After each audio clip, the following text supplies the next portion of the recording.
أعوذ بالله من الشيطان الرجيم. بسم الله الرحمن الرحيم.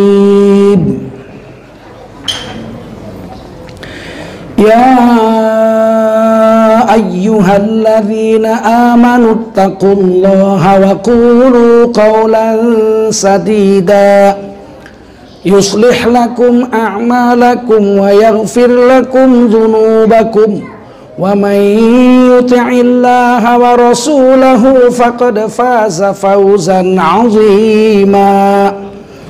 قال رسول الله صلى الله عليه وسلم من خرج في طلب العلم فهو في سبيل الله حتى يرجع.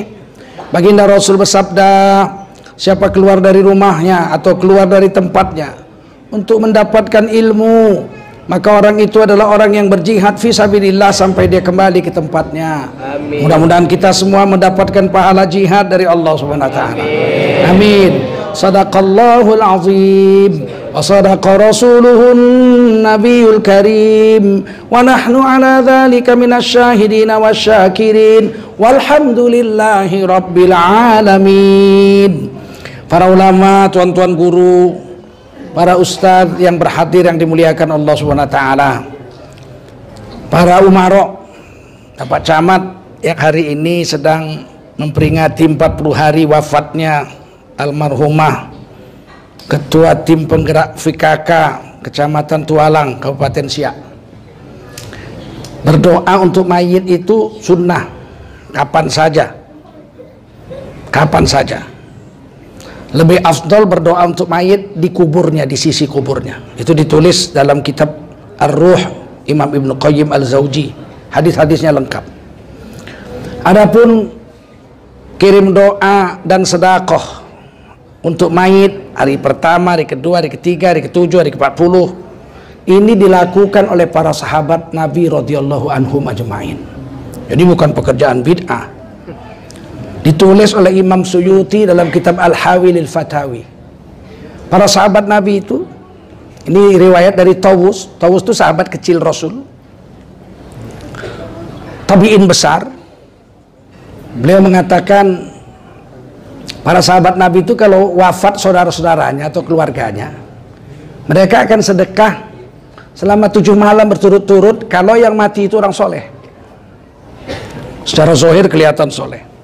Tapi kalau dilihat kurang soleh, ngertilah kita maksudnya kurang soleh. Orang soleh itu sering salah input.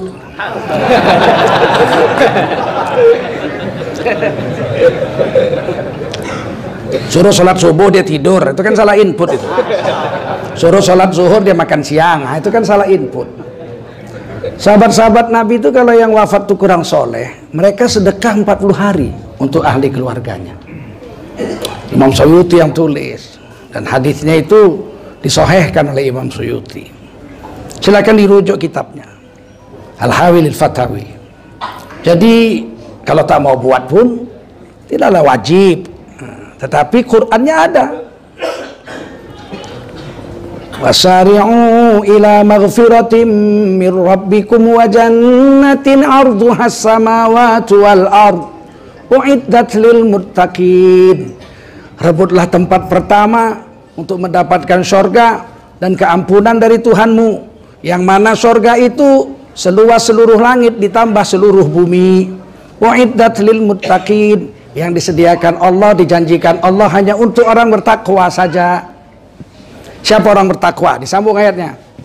Alladzina yunfiquna fis sarra'i wad dharra. Orang bertakwa adalah orang yang selalu berinfak ketika lapang dan ketika sempit, ketika senang dan ketika susah. Imam Qurtubi dalam kitab Fi Ahkamil Quran, ini kitab tafsirnya, ayat itu dijelaskan pada saat gembira itu lahir anak sedekah, ya enggak? Anak sunatan sedekah, anak hafal Quran, khatam Quran sedekah, anak kawin sedekah, ya, bikin kenduri walimah. Nah, anak dapat kerja sedekah, Anak naik pangkat, sedekah. Itu fisarro, waktu gembira. Waktu susah, waktu sempit, sakit, sedekah. Wadawu mardokum bisadaqah. Obati orang yang sakit diantara kamu dengan bersedekah. Fil maktam, kematian. Mati kan susah. Siapa bilang mati nggak susah? Betul. Jadi sedekah itu waktu senang dan waktu susah. Kapan sedekah waktu susah kalau nggak waktu kematian? Jadi lahir anak sedekah, mati bapak sedekah, kawin anak sedekah, mati mama kawin lagi sedekah, istri mati sedekah. Jadi jangan dibantah ulama-ulama, ya enggak? Kalau kita mau jumpa Nabi langsung tak jumpa, ya enggak? Siapalah yang kita ikut? Al ulama warasatul anbiya. Para ulama lah pewaris Nabi. Jadi kalau ulama ceramah itu minimal dia sebut kitabnya. Di kitab ini, kitab ini, kitab ini. Jadi orang-orang yang alim-alim bisa cek pembohong apa enggak Tengku Zulkarnain itu. Sebab saya dibilang Ustadz abal-abal. Cuman modal jenggot sama serban doang. Kalau jadi polisi bisa nyamar. Sebulan ketangkep paling enggak sempatlah cari duit, ya enggak? Kemarin ada tentara palsu 3 tahun baru ketangkap. Kalau ustadz palsu semenit ketangkap. Baru buka, belum ama ba'du. Alhamdulillah, la kalau kata ila billah. Udah ketangkap. Belum ama ba'du, betul nggak? Emang enak jadi ustadz.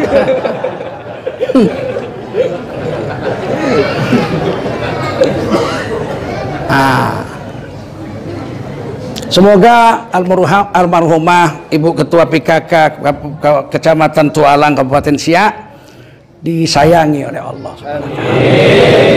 Ala hadhihi niyah wa ala kulli niyatin salihah wa ila hadratin nabiyina Muhammadin sallallahu alaihi wasallam. Al-Fatihah.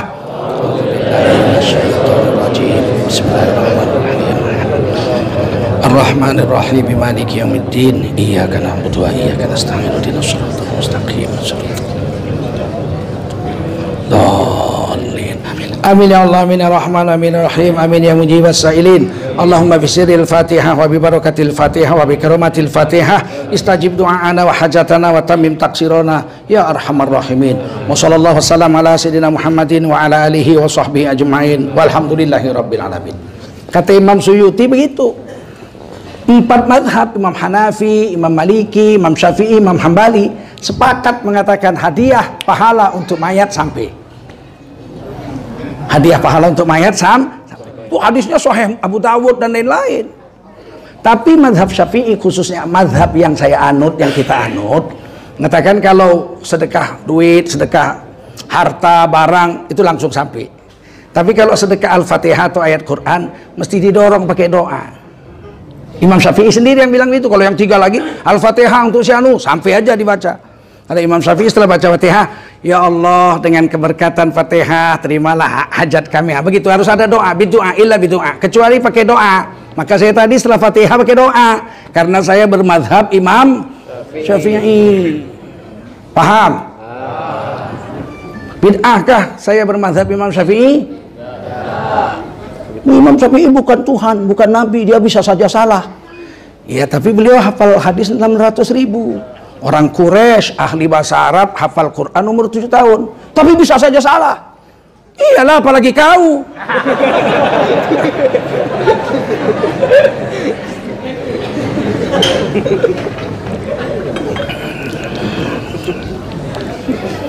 Pada Bapak Kapolsek baru ya. Ini Kapolsek hebat pula, udah datang bawa duit pula. Alhamdulillah. Ini Kapolsek begini yang perlu cepat naik pangkat jadi Kapolda ya. Banyak polisi soleh di Indonesia ini banyak. Kadang-kadang kalau saya lewat gitu hujan lebat, ada mobil mogok, polisi yang dorong mobil itu ke pinggir. Basah kuyup, dia, Ustadz mana mau turun ikut dorong. Umat lah terus langsung demamnya. Jadi polisi ini banyak yang soleh banyak, tapi yang jahat banyak juga. Mudah-mudahan yang jahat-jahat jadi baik, amin. Yang soleh-soleh tambah soleh. Nah, Jadi Bapak Camat, Bapak Sekcam, Bapak Kepala Desa, Perawang Utara, Barat, Bapak RT, Bapak RW, Masya Allah hadir semua ini. Jajaran-jajaran Polsek juga saya lihat banyak sekali hadir. Oh Bapak Ibu-ibu, penuh masjid kita ini padat. Mudah-mudahan kita semua diampuni oleh Allah SWT. Kalau kita duduk mengaji begini, begitu kita berdiri, malaikat menjerit di langit. Qumu maghfuran. Berdirilah kamu, seluruh dosa kamu sudah diampuni. Masya Allah. Siapapun yang hadir sini, begitu berdiri, dosanya semua sudah diampuni. Kata malaikat, ya Allah, si Anu datang mengaji, nyender ke tiang, terus tidur. Apakah diampuni juga? Kata Allah, ampuni juga. Demi kemuliaan majelis taklim itu, ampuni juga yang tidur. Cuman dia rugi, tidak dapat ilmu. Tapi ampun dosa dia sama-sama dapat. Ilmu tak dapat. Istri nanya, dari mana abang pulang malam? Ngaji. Siapa ustadznya? Tengku Zulkarnain. Apa isi ceramahnya? Amma ba'du.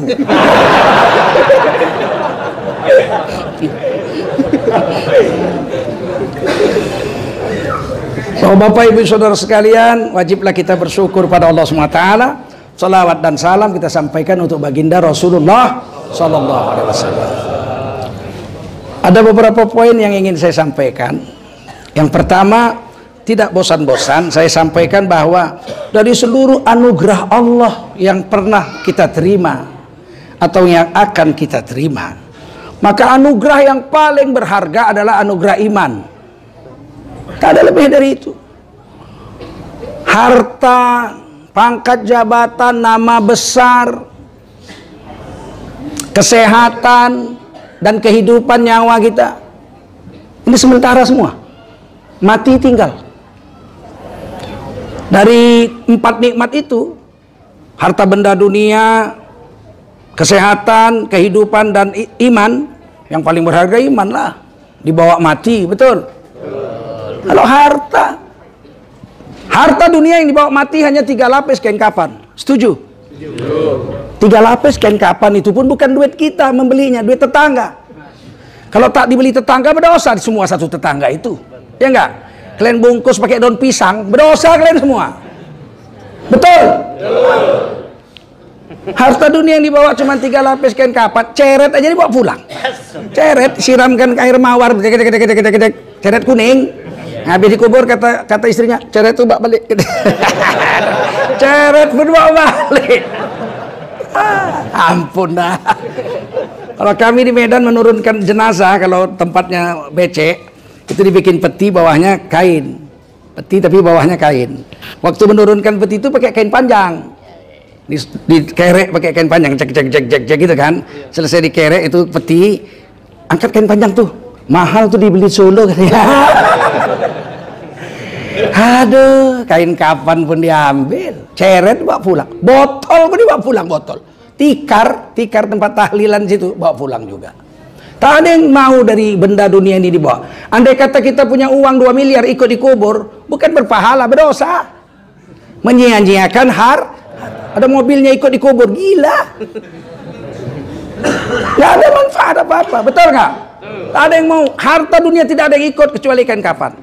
Istri kita yang katanya I love you baby, tak maunya ikut dikubur, betul?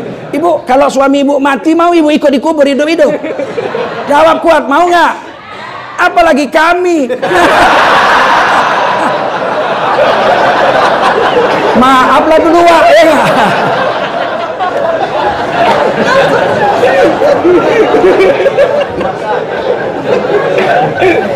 Jadi harta dunia itu tinggal semua, betul?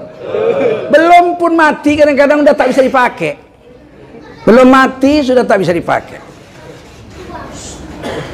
Karena yang dipakai itu rezeki aja. Rezeki ditetapkan Allah. Kalau harta belum tentu rezeki kita. Berapa banyak orang memiliki harta tapi tidak menikmatinya. Rumahnya 5, yang ditempati 1, yang 4 ditempati orang. Betul? Bukan rezekinya, memang miliknya. Tapi ada berapa banyak pula orang yang tidak memiliki tapi bisa menikmati. Ada orang nggak punya mobil, sampai mati nggak bisa beli mobil, tapi kemana-mana naik mobil. Siapa? Supir. Lebih ahli dia dari yang punya mobil ya. Kalau yang punya mobil bawa dibentak-bentaknya, bodoh, belok sini, aduh, salah, minggir. Berani dia bentak majikannya itu. Main. Kadang-kadang kita orang kecil tapi punya rezeki bisa memegang kepala presiden. Tukang pangkas, bengkok sedikit katanya, ya enggak? Bengkok sedikit, bininya aja nggak berani, begitu kan lakinya, ya enggak? Itu rezeki, paham?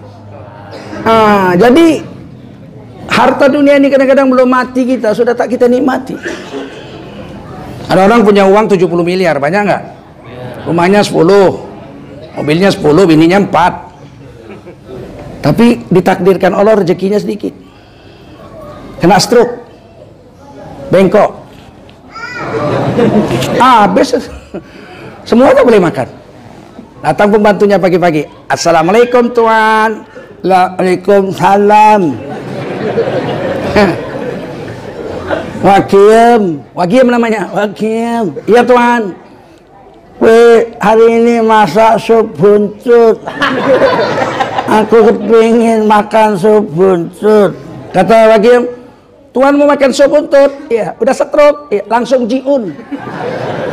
Jiun itu apa? Innalillahi wa inna ilaihi raji'un. Terdiam dia, duit 70 miliar. Kalau gitu makan sup kepiting aja. Waduh, game over tuan. Mana boleh orang stroke makan sup kepiting. Mulai nangis ya. Kalau gitu aku kepingin makan kolak pisang aja ya, yang manis. Tuan udah diabetes. Makan kolak pisang manis mau dipotong kakinya. Wah, menggerung dia nangis. Duitku 70 miliar ya. Oh, itu gak boleh, itu gak boleh. Dan jadi orang miskin aja makan ikan asin. Mana boleh ikan asin, tuan kan darah tinggi. Baru tahu duit 70 miliar semua boleh makan. Terus makan apa ya? Terus tenang tuan, saya udah belajar sama dokter gizi. Makanan paling sehat tuh orang stroke, setengah jam beres. Dimasaknya bubur. Pakai rebus bayam, nggak pakai garam, di blender. Persis lah muntah kucing. Ini makanan tuan. Kan bisa disuapnya sendiri, tangannya bengkok. Disuapkan bininya yang nomor 4, 7 kali lebih cantik dari Syahrini. Lelelele. Bininya begitu cantik, jangankan dipakainya, dipegangnya nggak nyampe. Harta dunia sampai situ aja. Kenapa kita harus gadekan iman kita untuk harta dunia? Kenapa kita harus mencuri, menipu, bermain curang? Orang curang perlu pengakuan orang jujur baru dia diterima orang. Tapi kalau orang jujur tak perlu pengakuan orang curang. Betul? Pengakuan orang jujur pun tak perlu kalau orang jujur. Betul nggak? Dunia ini ajalah.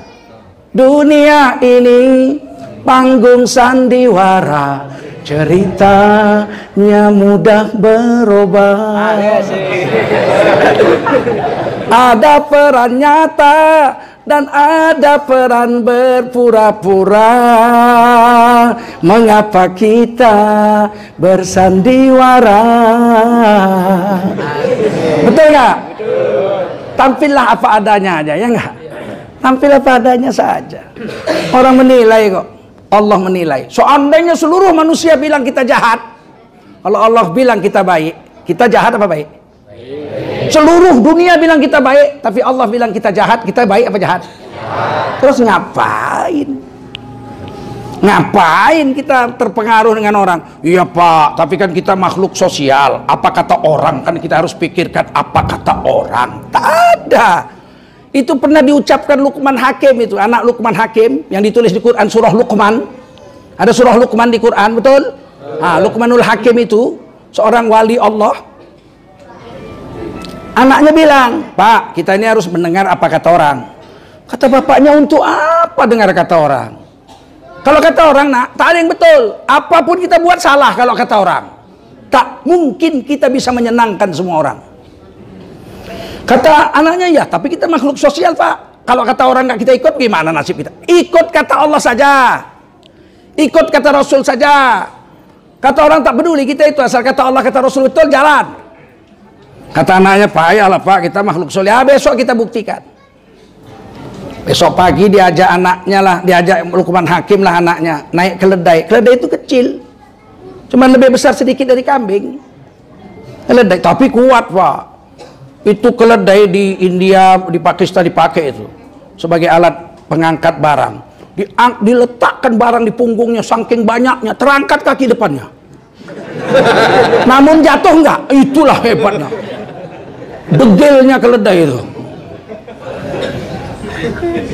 Saya kan sering keluar negeri jalan-jalan. Jelek-jelek begini udah 35 negara. Kalau kata orang Medan sudah berserak-serak kencingku di mana-mana.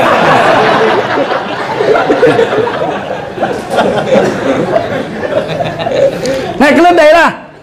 Keledai itu kan kecil saja, lebih besar dari kambing etawa sedikit. Naiklah Luqman Hakim di atas keledai itu, anaknya nuntun.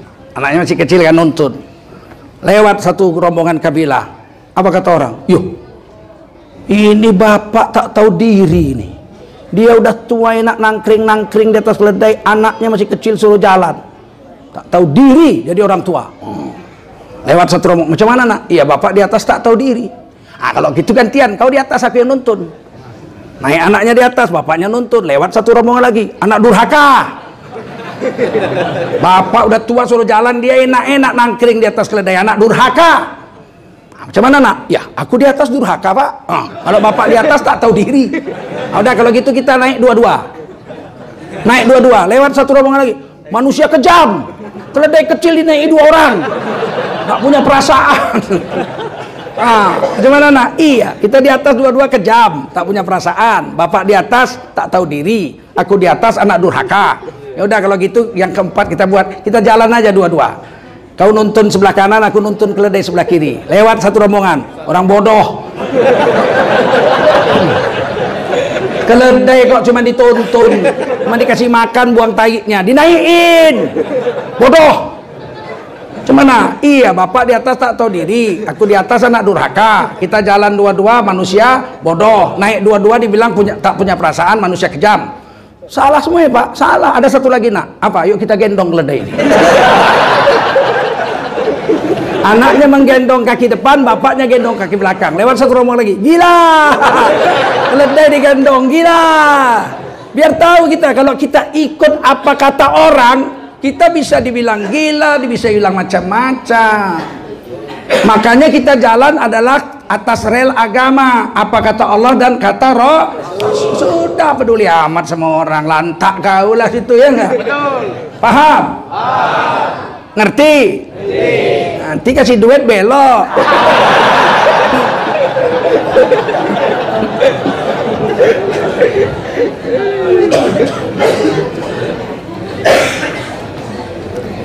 Yang paling berharga itu iman, lebih berharga di harta. Harta benda ini dibandingkan dengan sehat aja kalah. Demi sehat orang mau buang harta. Betul nggak? Sesak napasnya. Bawa ke dokter, diketuk dokter tuh, tuk, dokter ini pun bodohnya. Sakit apa Pak? Udah jelas kawan bengek. Bengek. Sudah berapa hari? Nggak tahu ya dia. 3 hari. Oh ya saya periksa dulu Pak. Oh bapak penyumbatan jantung Pak. Penyumbatan jantung. Gimana? Ya harus dioperasi Pak supaya selamat. Di mana operasinya? Kalau nggak di Jakarta, Singapura atau di Melaka. Berapa biayanya Pak? Ya 1 kijang Innova lah. Makjang Pak, 10 tahun aku jadi TKW Pak. Jadi TKI untuk dapatkan kijang Innova. Sayang kali aku sama kijang gitu Pak. Ya terserah, sayang kijang pulang. Tak usah berobat. Sehat, mati. Mati kau tak berobat. Kalau gitu ya udahlah, biarlah saya jual mobil kijang saya. Biarlah saya tak punya mobil, asal jantung saya sehat. Ternyata sehat lebih berharga dari harta. Percaya? Setuju? Setuju. Tanya ibu-ibu, ibu mau nggak dikasih duit 1 miliar malam ini?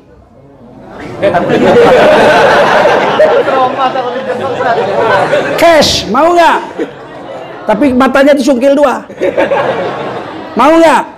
Satu. Berarti 1 mata tak mau dibayar 1 miliar. Berarti sehat lebih berharga dari harta. Setuju? Tapi manusia hari ini mau menggadaikan sehatnya demi harta. Pergi sana pagi, belum lagi orang bangun jam 2 malam udah pergi mau kejar duit ke Pekanbaru. Pulang jam 2 malam, digadaikannya kesehatannya demi harta. Padahal harta yang dapat banyak tuh kalau udah sakit habis semuanya untuk berobat. Betul? Harta dan sehat kalah berharga dengan hidup. Orang rela sakit asal hidup. Ditahankan sakit bertahun-tahun asal masih bisa hidup. Bengek dia. Tiap malam dikosok api sama bininya. Lama-lama bininya nanya juga, abang ingat-ingat berapa tahun abang bengek? Ada 15 tahun gua enggak. Daripada 15 tahun bengek bagus mati bang. Gila kau katanya. Tapi baguslah kau punya laki bengek daripada punya laki sehat tapi almarhum. Ternyata hidup lebih berharga dari sehat. Setuju? Setuju. Tapi walaupun sehat kaya raya 100 tahun nggak pernah sakit, tak ada harganya kalau tak beriman.